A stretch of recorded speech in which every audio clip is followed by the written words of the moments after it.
I wish to now talk about the need for pharmacovigilance, and you might think that, well, that's why we are here, so we should all know that this is an important subject.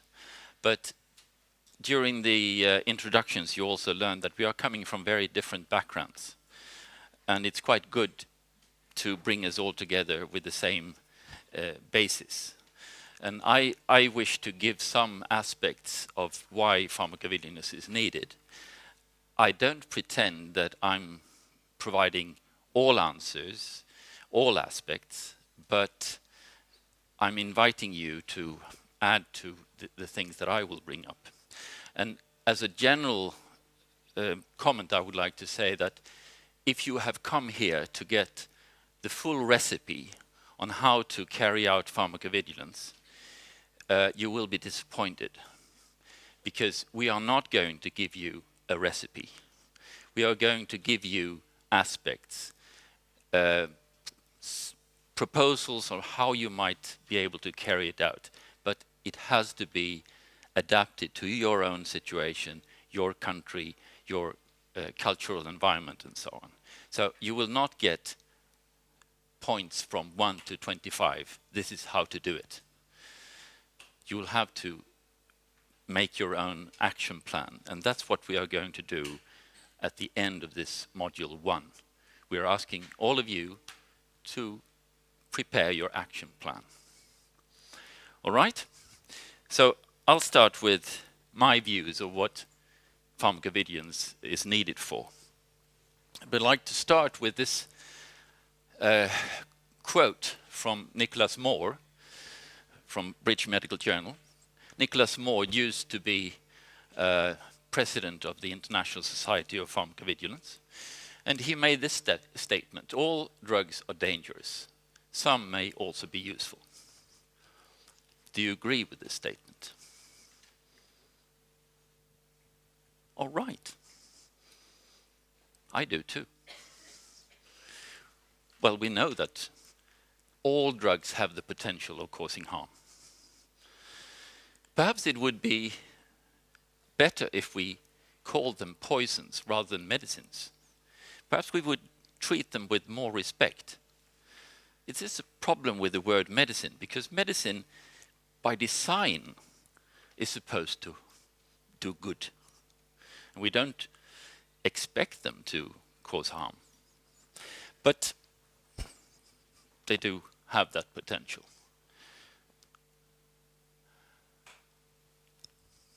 We learned about the potential of medicines of causing harm through the thalidomide tragedy, and that happened about 50 years ago.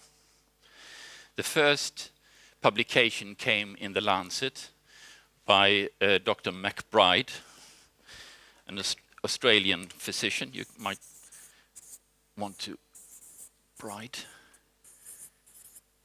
It's a famous short letter to The Lancet in December 1961, where he had observed this syndrome called phocomelia in patients who had been exposed to thalidomide.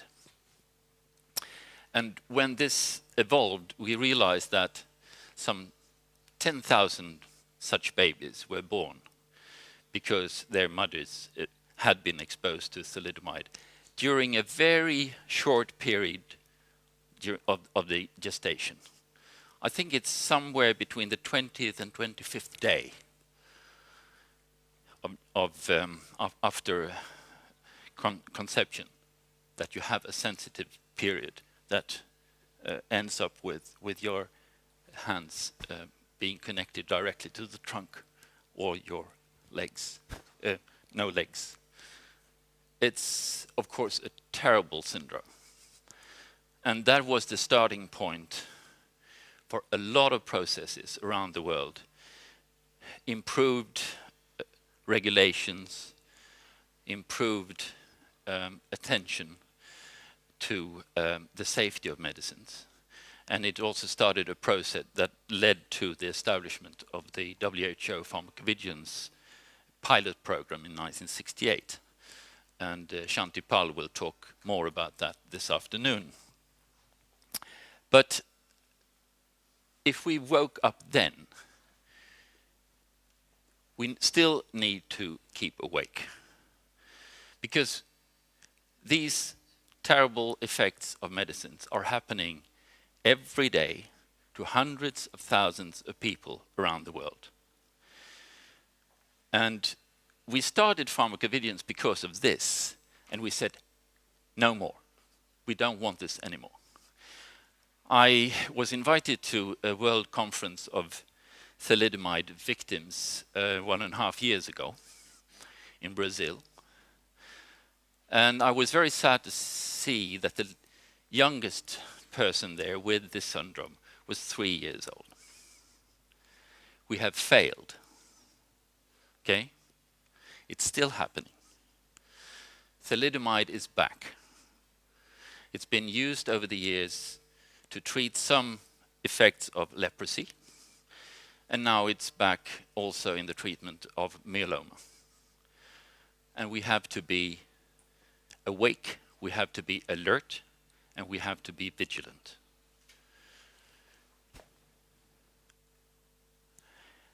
And to us, this is a given. No drug is inherently safe, but not for everyone. There is an expectation in society that medicines should be safe because they have been tested, they have been registered by authorities. So why would they do that if the medicines weren't safe?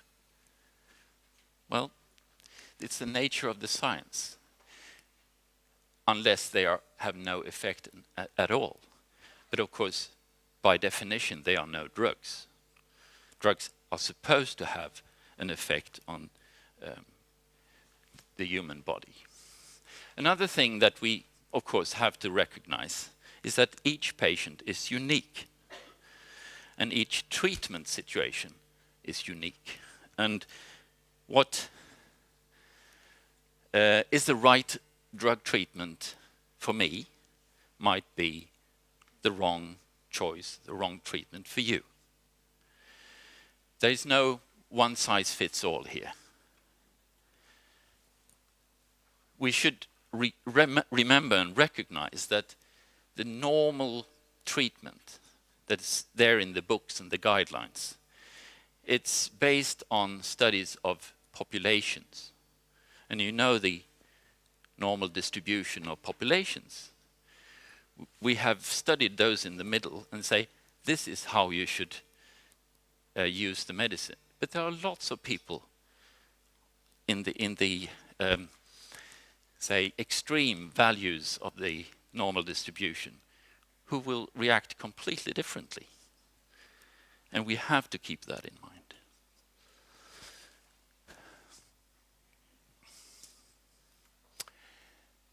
So what is then pharmacovigilance? Well, this is a definition by WHO, which is coming from a guideline called the Importance of Pharmacovigilance in 2002. And it states that pharmacovigilance is the science and activities relating to the detection, assessment, understanding, prevention of adverse effects or any other possible drug-related problem. So you see that we are not just talking about adverse effects, but we are also now talking about any other drug-related problems. It's a very wide definition. It wasn't like this when I started 30 years back. We talked about adverse reactions, type A, type B, but now we are talking about many other problems. We also have moved from in the terminology. In the beginning, we talked about drug monitoring, drug surveillance, post-marketing surveillance, but now we have started using this term pharmacovigilance, which has its own identity, its own definition, and I'm very pleased with that. But we are now, in addition to the adverse effects, the properties, the pharmacological properties of the medicine, and also the properties of the patient, we are moving into other areas. Patient effects of inadequate product quality, like failing GMP, distribution, storage, counterfeiting. It's a big public health problem, which we say, well, we have to deal with it because it has implications for the safety of patients. And it's something that's not just happening in the developing world, it's happening here. It's happening in US, it's happening globally. And unexpected lack of efficacy is how we can identify these problems. And we have to look for them. We are also looking at patient effects of inadequate use. So it's not just the product and the safety of the product that we are concerned about, but about how the product is being used. And in fact, that's the most common reason for hospitalizations that are due to or related to medicines. It's about the use of them. They have not been adequately used according to the recommendations. Medication errors. We are now involving pharmacovigilance centers in the detection of medication errors, dependence and abuse, and poisoning. Poisoning in some countries is dealt with separately in poison information centers. But in many countries, you don't have them. And then we're saying, well, they have to be taken care of somewhere by someone. And if no one else is doing it, we have to do it in pharmacovigilance because it is an effect of medicine use.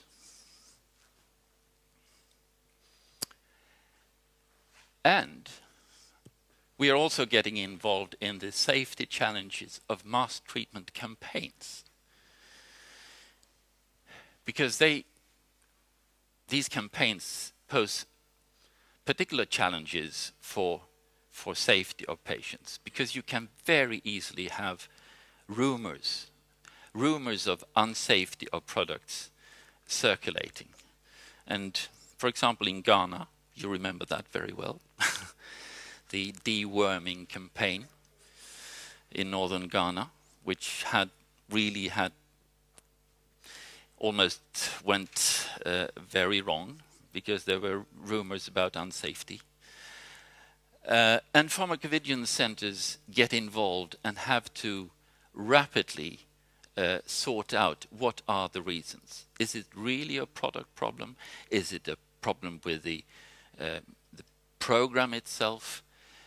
Or is it just nonsense? In this case, I think it was a girl who was hit by a vehicle or something. And it was associated with the fact that they had had this deworming campaign in that school that morning. Had nothing to do with it. So we have to deal with those issues as well. And you will note that our focus has shifted the last few years from drug safety to patient safety. Of course, it is the patient that we care about. It's the patient that we want to keep safe when they are taking medicines. Right? I think it's a very important mindset that we should have. Focus on the patient and talk about patient safety rather than drug safety. So, why should we bother? Well, in the West, we very often go back to Hippocrates in the Western medicine. And this famous statement of Hippocrates, first do no harm, the humanitarian aspect. As healthcare worker, the first concern should be not to harm your patient. I think that's still valid, isn't it? We still subscribe to that. Unfortunately, for many people, it's not enough. Humanitarian concerns will not make them act or change behavior. It's only, particularly when you talk to politicians, administrators, you have to talk money. Right? Then they will start understanding. And fortunately now, we are getting figures, we are getting facts about the economic burden to society of adverse reactions, drug-related problems. It causes a lot of hospitalization. And we have figures to show that. And that's when we can talk to the politicians and say, hey, you can save money by using medicines in a better way. Right? And that's a much stronger argument than the humanitarian argument, unfortunately. I wish to say, though, that many of these studies are coming from Western countries, from Europe, US.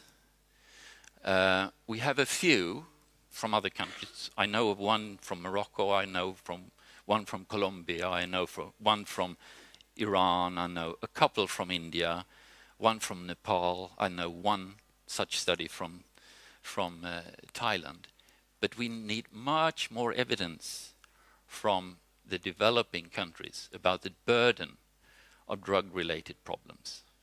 What does it cost? What's the prevalence in society? And we need much more research here. Please.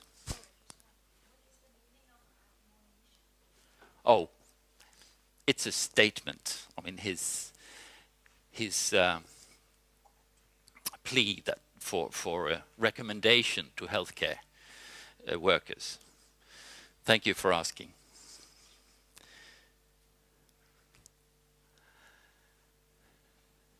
Other reasons for pharmacovigilance is to strengthen the rationality of medicine use. When we are devising recommendations to colleagues how to use medicines in the right way, of course we have to look at both the beneficial side and the risk side. I must admit, I get extremely sad when learning that WHO is running training courses about rational use of medicines year after year after year, and they have no component about pharmacovigilance and drug safety. I think there is one blind eye there. We can't talk about rational use of medicine without also looking at the risks. And adherence. If we talk to our patients and tell them what they can expect when taking the medicines, they are much more likely to stay with the medication than if you just get scared because something is happening to you that you don't expect. Of course, you're much more likely to stop the medication. That's very important. And also, I believe that it is important to have a mechanism for healthcare workers and patients to complain to those who are providing healthcare. You know, here you have a society with politicians and administrators investing a lot in medicines, and they are providing these medicines to people, and people have no influence over that process. And then you're just expected to take them and feel bad. Of course you must have a mechanism of saying, this doesn't work for me. I feel bad when taking it. There has to be a mechanism for complaint, which you have for all other products. If you buy something in a shop and it doesn't work for you, you'll go back and say, this is crappy. We have to have that also for medicines, because it kind of adds to the confidence that you will have in the healthcare system.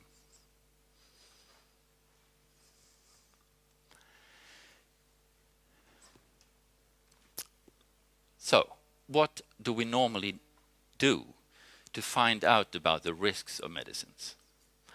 I think you know fairly well how a new medicine is being developed.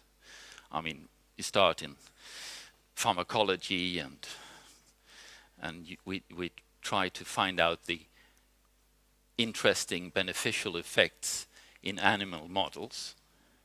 So we have animal tests both in pharmacology and toxicology, and then we move on to clinical trials. These studies are experimental, right? And of course we can learn a lot from these animal models. We can learn about acute toxicity, organ damage, dose dependence, metabolism, kinetics. We have carcinogenicity studies and mutagenicity studies, teratogenicity. This is about birth defects.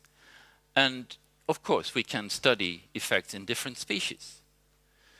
The problem is that you really don't know which animal model is best model for humans in every case. So it still becomes a guesswork when we are moving to humans. But of course, we have to sort out the most toxic substances in some other model than human models. I think we have to agree with that. But at some stage, we have to move to exposure to humans, because that's why we are developing medicines, to treat humans. And I'm sure you're also aware of the phases we normally use. So here we have the animal experiments, acute toxicity, organ damage and all that, preclinical animal experiments. And then we move from phase 1, when we're using healthy volunteers.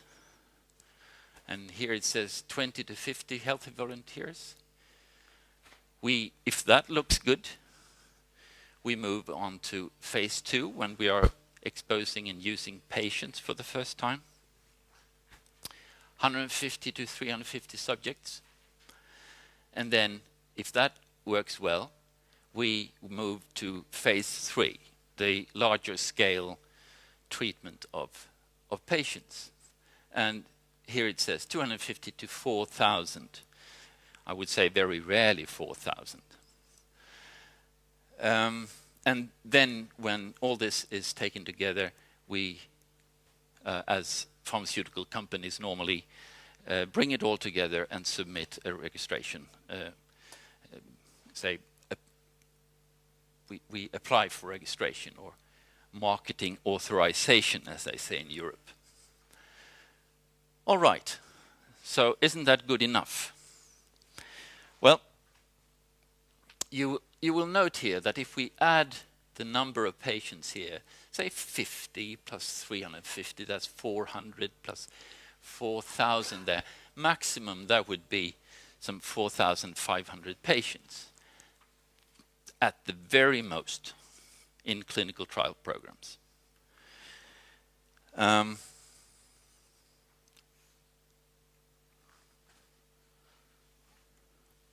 Okay. Now, what's the statistics around this? We have something we call the rule of 3, which means that you have 95% chance of observing an occurrence of an event in a population 3 times the size of the event's frequency. So, if you want to find an adverse event that happens in a population in 1 in 10,000 exposed, you would have to use 30,000 patients to find one such case. But because in statistics, you cannot be sure that, say, 1 in 10,000. It's not enough to look in the first 10,000. They might not be there. And if you look at 2 times 10,000, okay, you increase the chance of finding that case. But only if you use 3 times 10,000 will you get up to 95% chance of finding one such case. Right? That's the rule of 3. And another way of looking at the rule of 3 is that if you have observed a population of, say, n, there is 95% chance that the event rate is less than 1 in n divided by 3. Okay? So if we say that we have studied 3,000 patients and we don't find anything, well, then the only thing we know is that this problem is less frequent than 1 in 1,000. And that's normally the detection level we are at the point of registration.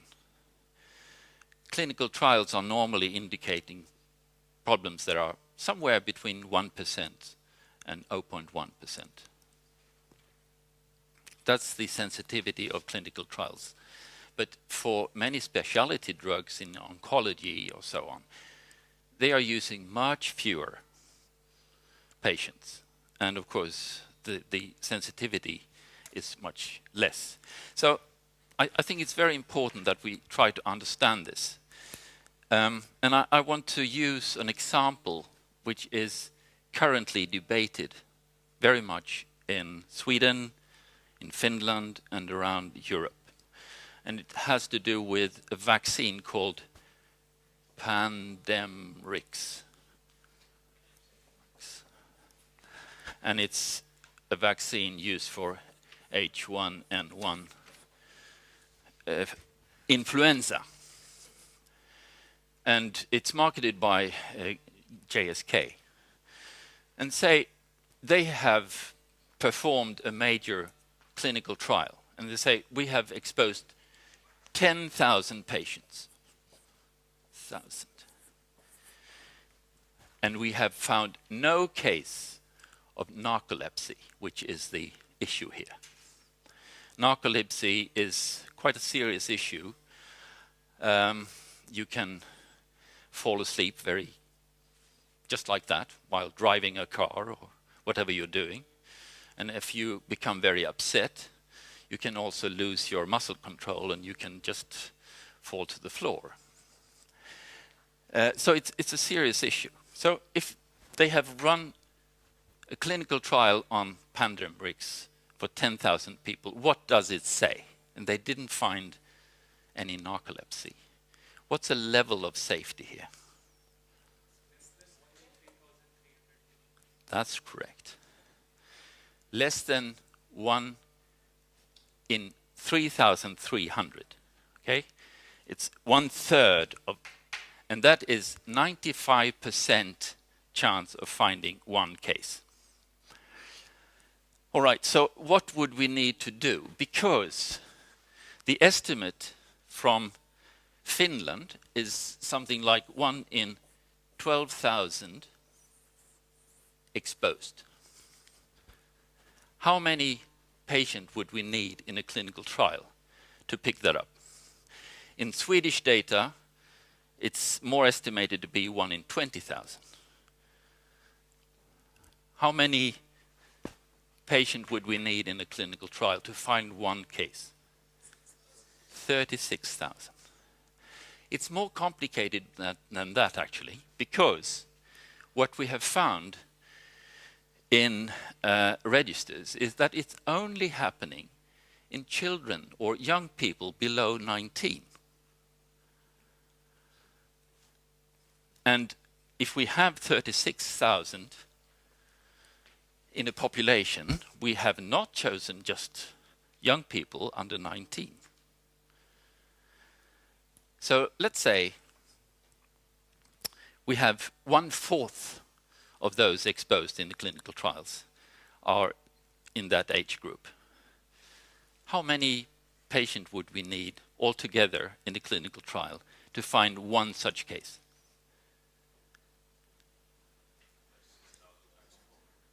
36,000 times 4. How many companies are running such trials?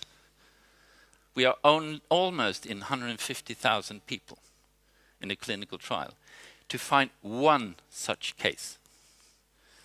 And if we found one, we would say, it's a coincidence. We wouldn't believe in one. This is just to demonstrate that narcolepsy with pandemics, no way we can detect it in clinical trials.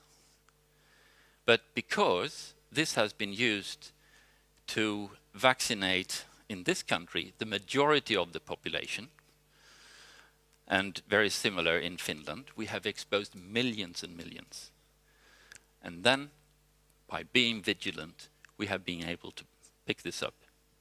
It's still not scientifically proven, I would say, but there are very strong indications that there is a real connection. Another problem here is that pandemics has an adjuvant. It has a component that is there to stimulate immune response that other vaccines don't have. And of course, this is a possibility. Is this reaction due to the adjuvant? How do we sort this out? Very complex. So what I've been talking about now is the number of patients that are somehow inadequate in clinical trials. Because when we go to clinical practice, we are exposing thousands to millions of people, particularly in a vaccine or a drug that is being used in a mass treatment campaign. Also, the length of time of exposure in a clinical trial can be very short, because we should be aware that clinical trials are very expensive. Companies don't want to spend an extra day on them, more than they need to. But we have no control over the exposure length once it's out there in the market. The medicine might be used, well, take the example of benzodiazepines. You say in the label, should not be used more than 1 week. Oh, for heaven's sake. It's being used for months, years. We have no clue what's happening then from clinical trials. The population is carefully selected in clinical trials. Pregnant women are excluded, children, elderly are often excluded. There are now means of trying to stimulate companies to have specific trials for children, but it's really very difficult to bring them in.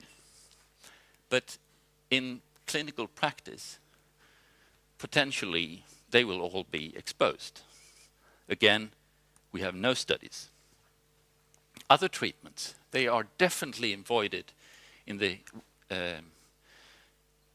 clinical trials because that obscure the picture. You have one disease and you treat it with one drug, because that's when you get the clean results.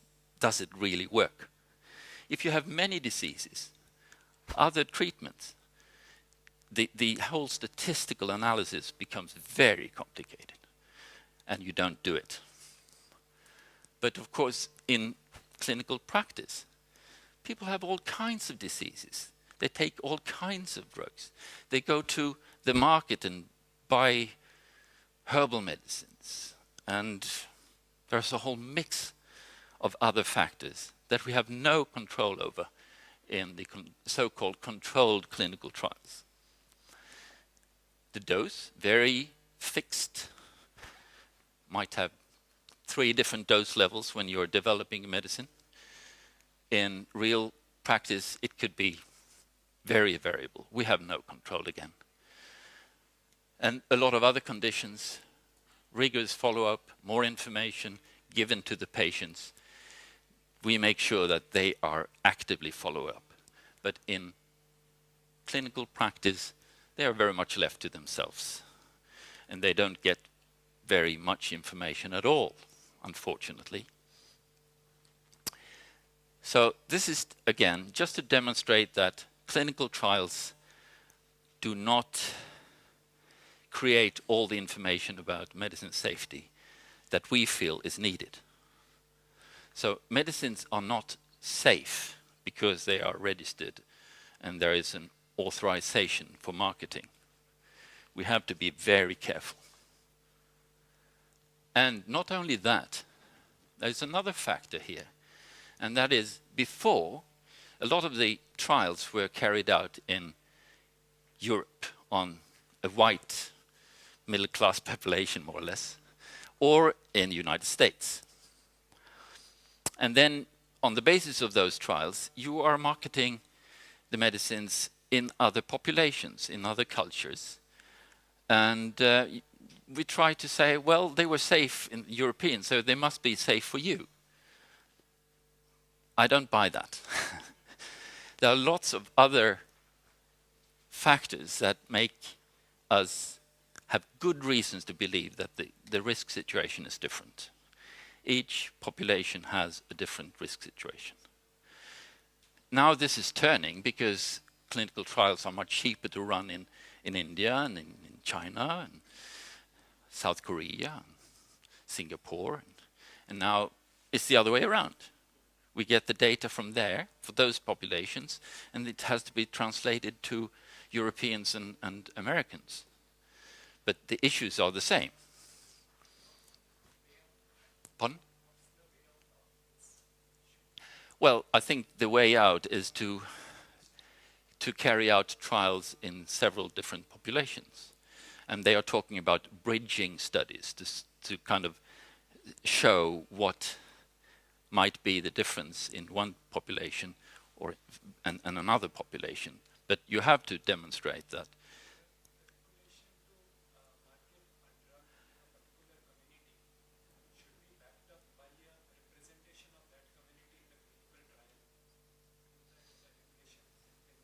I would say so. You might not have to run the whole clinical trial program in each population, but at least have one trial to show that you have the same response here as you had in the major studies that you did. And that's what they are calling the bridging studies.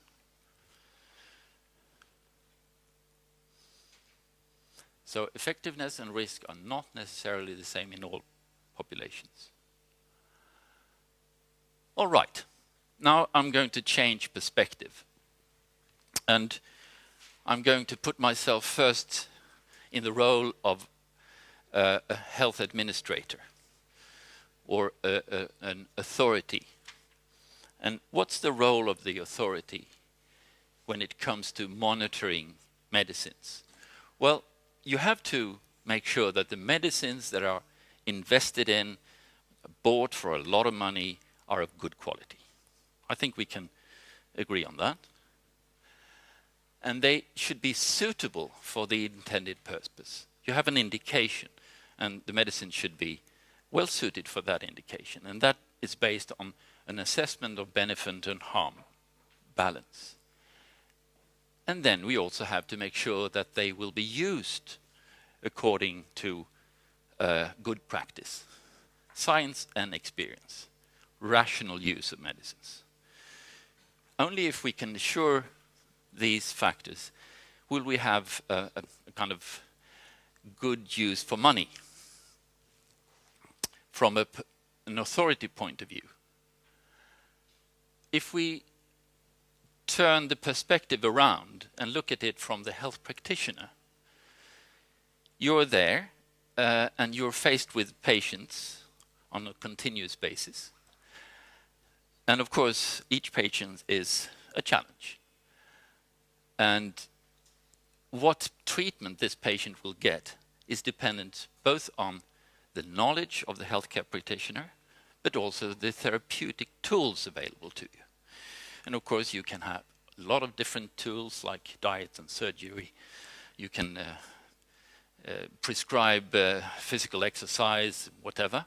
In very many cases, what is subscribed is a medicine.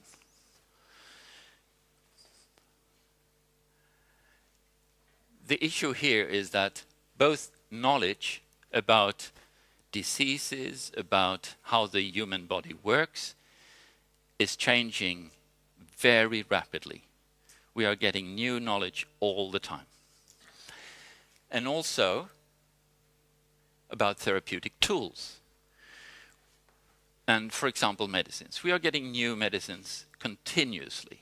And there is new information about the medicines that are on the market. And of course, if I don't have that as a health practitioner, if I haven't learned anything since I left school, say 30 years ago, what I will give to my patient is not a rational therapy. So how are we going to ensure that the health practitioners will actually get the appropriate information about the changing knowledge, the changing the different tools? Yes, please.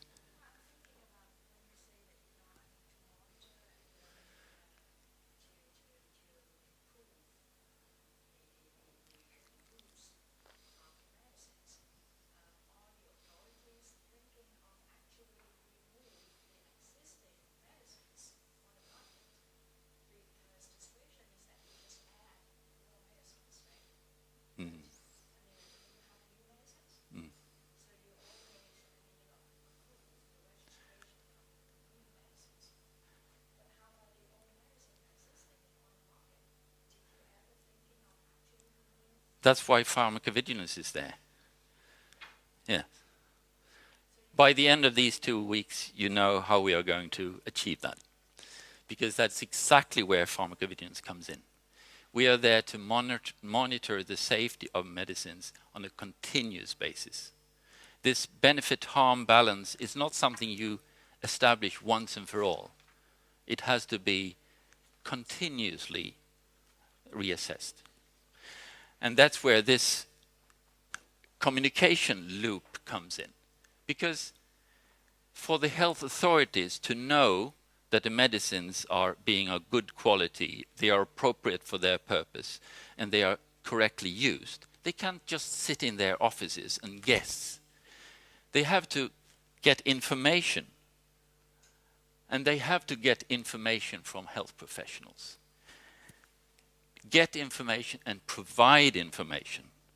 Provide information about the new products, the new knowledge, the modern way of treating. And of course, the same thing for health professionals. They have to get information, provide information to patients, and they have to get information from patients. So these communication loops are absolutely essential. Do you agree with me? No opposition here? Is this always happening? No. It's not. And that's where spontaneous ADR reporting comes in. That's what we are involved in this communication with healthcare.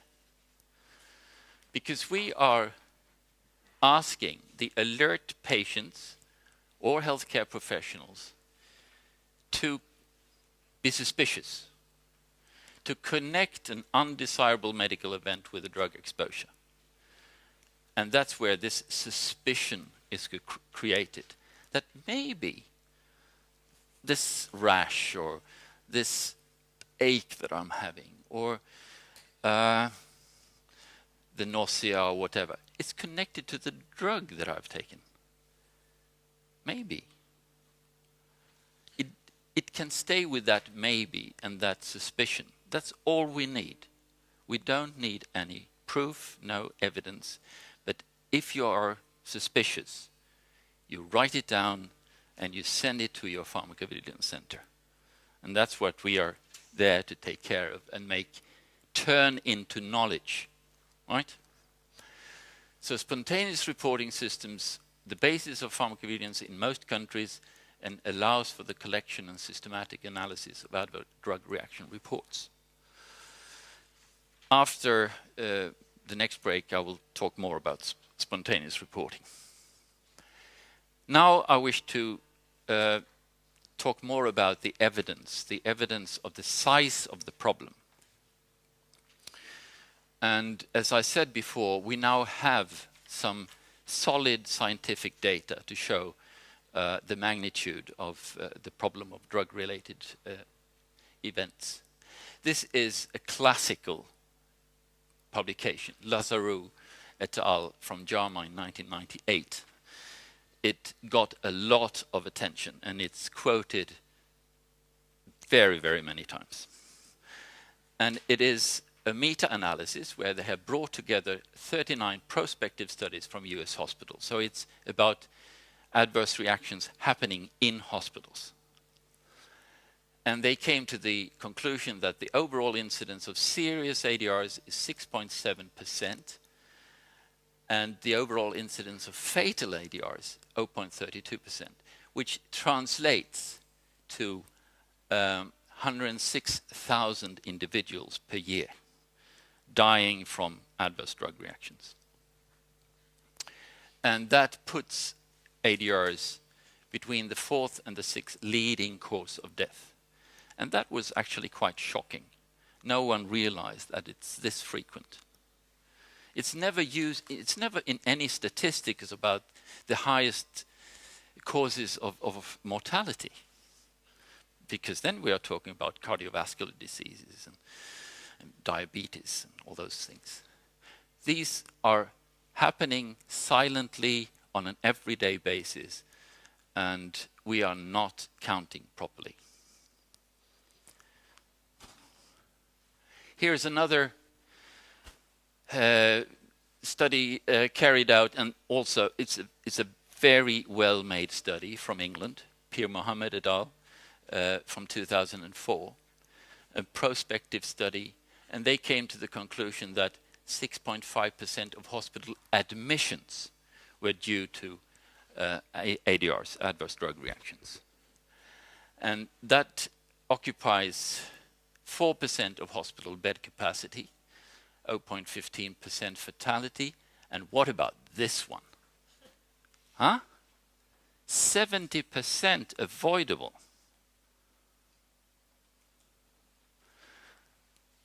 Which means, perhaps, I don't know, the cost to the National Health Service here was £466 million per year. What if we could do away with 70% of that, if we used medicines properly? That's scary. Or that's what we all have to work on. This is just not good enough. Yes?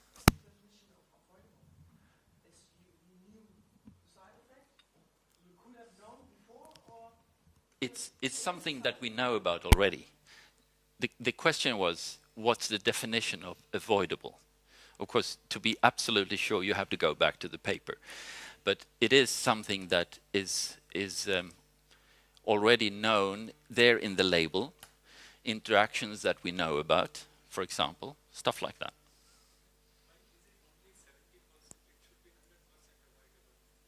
No. Some adverse reactions we cannot avoid. These are the things that you could say are more or less medication errors, because if we had used the medicines correctly according to instructions and guidelines, it shouldn't have happened. Yes?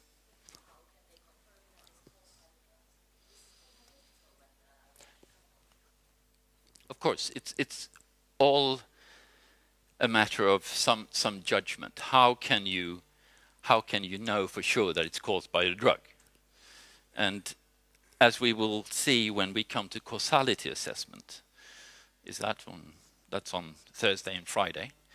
It's not all that easy, but you have to have a method by which you decide. And again, it comes back to the paper, what method they have used. And of course, we have the article if you're interested in looking into this. I want to compare this with another study carried out in Mumbai in India with the same methodology. They used the Pir Mohammed study methodology, but they did it in Mumbai. And you come to the conclusion that the percentage of hospital admissions, more or less the same, very similar. They came to another avoidable rate, 60%, and they also came up with a cost. This is rupees, 6,197 per patient. I don't know if this exchange rate is still valid. What I feel is important and interesting is this one. If you compare the two studies in England and in Mumbai, India, you say, okay, it's the same. It's the same overall statistics. So it's enough to do it in one country because it will tell the story for all the other countries. But no, it doesn't. Because in England, these were the medicines that were implicated, caused the admissions. These were the drugs that caused the admissions in Mumbai, because these are the medicines used there, anti-tuberculosis medicines. In the UK, they are using a lot of non-steroidal anti-inflammatories, diuretics, warfarin, of course, anticoagulants. They're always there. They're always the culprits. ACE inhibitors here, oral anti-diabetics. You know, India is a country with 40 million diabetics. It's a real epidemic in that country. But we are depressed in the West, so that's why antidepressants come up high here in the West. But just to show that you have to make these studies in each setting to know what you're talking about. All right?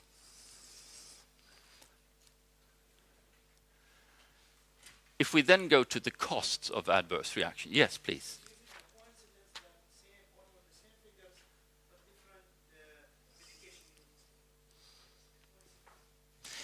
Well, the question is it a coincidence that the same figures, the overall figures, came up in both studies? Statistically, we would have to do several such studies to see if it actually is a coincidence or if it's the same everywhere.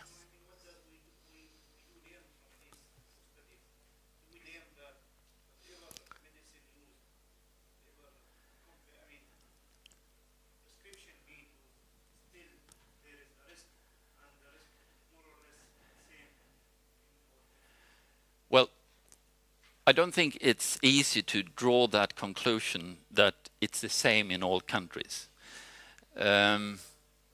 As I said, we would need more studies to be sure, but at least we have no reason to believe that it's smaller. The risk is smaller anywhere.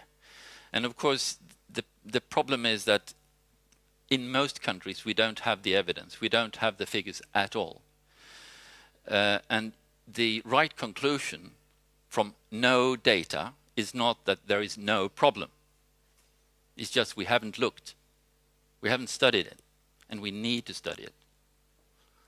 But my conclusion would be that at least of this order of magnitude is the problem. And I've showed you 2 studies. There are many more. But they are still from very similar settings. Now we are coming to studies of cost of drug-related morbidity and mortality. Here is one from 2001, 177 billion US dollars in the US annually. That's a lot of money. Here's another one from US, 2007, 1.2 million hospitalized patients, 2004, 90% from proper use and 3% of all hospital stays, okay, is kind of occupied by these adverse reaction patients. and 8.6% wrong drug or wrong dose. And additional cost, $2,500 per patient. Yes?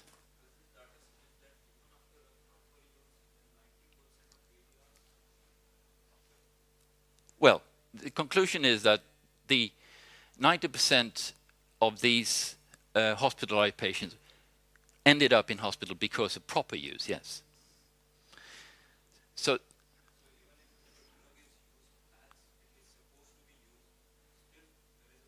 absolutely, absolutely, sure. That's true.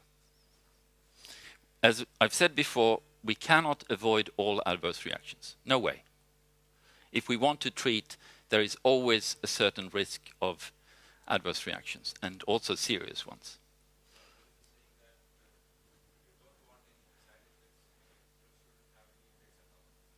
Yeah, but then there are no drugs, right? So then you have to stay with your disease. I'm sorry.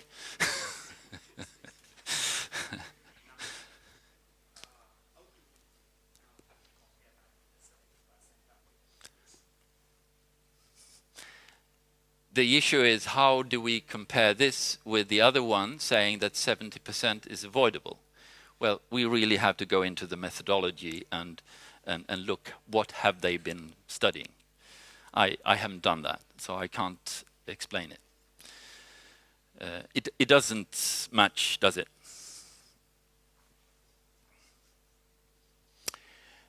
Here you have, it's a terrible slide, but what I want to show you is there are many such studies about drug-related hospital admissions. And the point of these studies in US, Canada, UK, France, Australia, Denmark, US, and so on, many countries over a long period of time has to be to calculate preventability rates. And if you go down to the summary here, the minimum is 32% is preventable. And the maximum in one study, I think it's the French study, it's 86. No, it's Canadian study here. 86% is preventable. But let's be generous and keep to the median. It says 59. So let's say half the hospital admissions are preventable. That's a good figure to remember.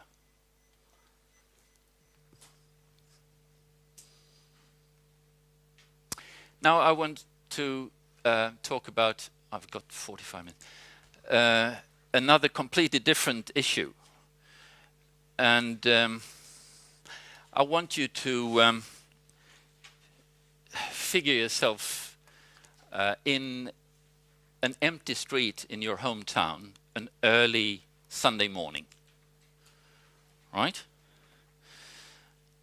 And then from the other side of the street, from the house there, you see a small girl coming out of a door. And she's waving at you.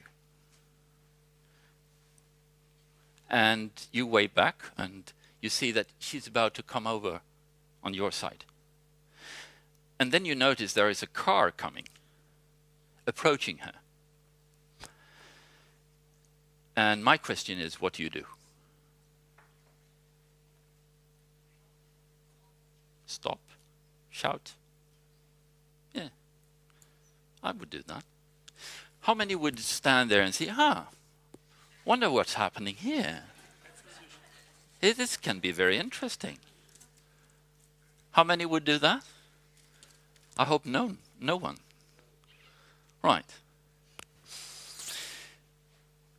What I want to arrive at is that if you know that something is harmful to another person who does not know, and not telling is unethical.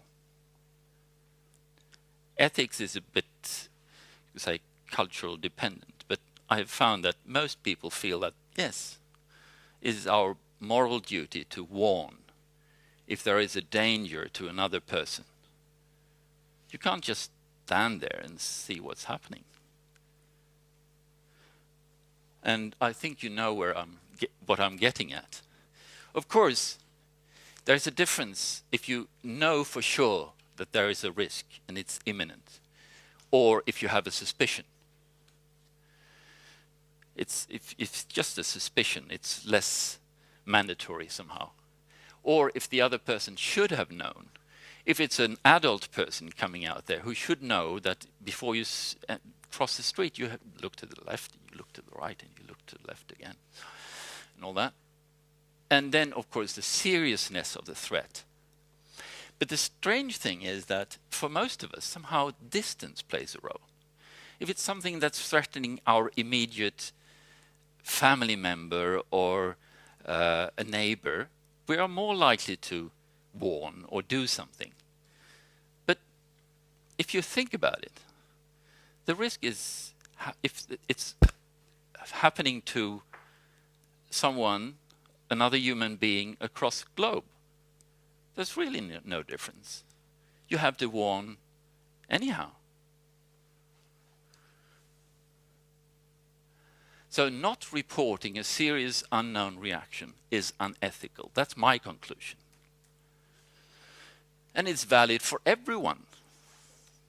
For you as a patient, if you feel that you're experiencing something serious, you should talk about it. You should report it to your health professional or to your pharmacovigilance center.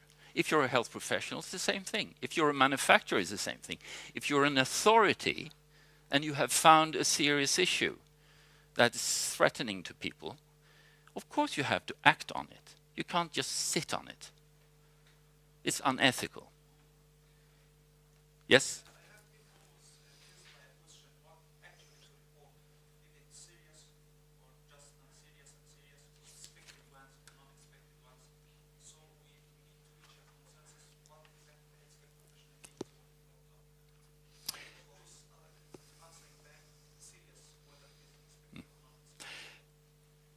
Is it okay if we discuss what to report after the next break, or because I will come back to that? And again, there is no firm answer. So, pharmacovigilance, the major aims, which I hope is the conclusion of what I've been talking about, is the early detection of unknown safety problems, detection of increases in frequency, sometimes very, very hard to find out about, identification of risk factors, quantification of risk, preventing patients from being affected unnecessarily. And it's also about rational, safe use of medicines. It's another way of stating it. Oh, I was a half picture only. But this is the inspiration to the UMC logo. You see it? The castle and the cathedral. Right. Right. So thank you very much. Any questions now, or we can also take it towards the end of the day?